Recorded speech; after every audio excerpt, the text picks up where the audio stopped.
Assalomu alaykum. Bugun 9-may 2026-yil. Sizlarga bugun malinani obzor qilib bermoqchi edim. 3 sotuv joyda malina ekkanmiz. Malinamiz 6 xil sorti bor. Hammasi европейский sortlar.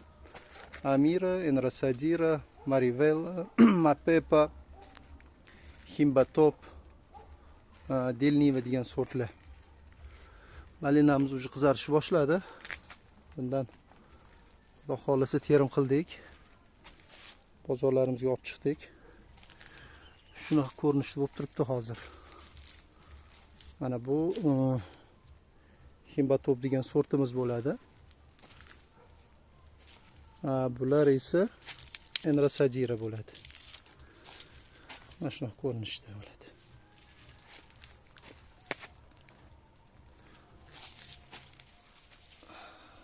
2023-yil, 22-yil ekkanmiz malinalarimizni. 4 yildan beri mana shunaqa sort soladi bular. Rematantni sortlar hisoblanadi. 1 yilda 2 marta hosil beradi. Bu hosillari shu iyunning oxirigacha boradi. Keyin iyul oyida dam olib, avgustda yana gullashga tushadi bular. Shu bilan sovuq urguncha hosil beraveradi to'xtamasdan. Agar bularga issiqlik sharoitini qilib bersa, yil bo'yi soladigan sortlar ham desa bo'ladi. O'zimiz o'tgan yili shu sovuq tushguncha dekabrning 20sigacha mana shulardan hosil uzdik.